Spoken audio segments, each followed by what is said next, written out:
I was 30 years old. I'd never had a proper job in my life. All I'd known was Olympic sailing. Suddenly I was the skipper of a team of 36 sailors and about 20 people outside of that with a 20 million euro budget. I didn't have a clue what I was doing. And I can tell you, when you're 1,500 miles from home and your solution is to tip the boat on its side and drill 32 holes in the bottom, it takes a little bit of leadership to convince everybody that that's the right way forward. So looking back on the race that we won, what did we do so well that helped us win the race? I guess what we had done was we'd done it not very well the time before, and we were very fortunate to get a second opportunity with Abu Dhabi, and that gave us the opportunity to really take a hard look at what we'd done well, what we'd not done so well, and we made a very good plan. I never pretended to be the best sailor on our boat. I was probably the weakest sailor on our boat, but what I did was get really good people around me, and I empowered them and I trusted them, and I gave them all the resources and all the support, and I gave everybody the direction we needed in order to get to the end goal. It's funny, isn't it? Because you think, how do we build a team doing the Volvo Ocean? Most people would go and sail a Volvo Ocean boat to do some team building. I mean, I think it starts with agreeing what you're trying to do and how you're going to go about it. And yes, it's not just win the race, but how are we going to win the race? Are we going to win at all costs?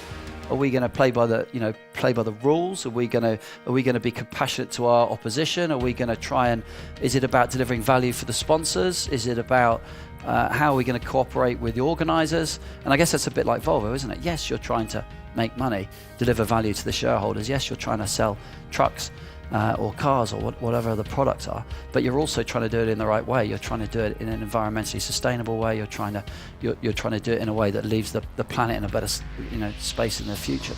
We have a lot of discussions at the moment about how do you manage change.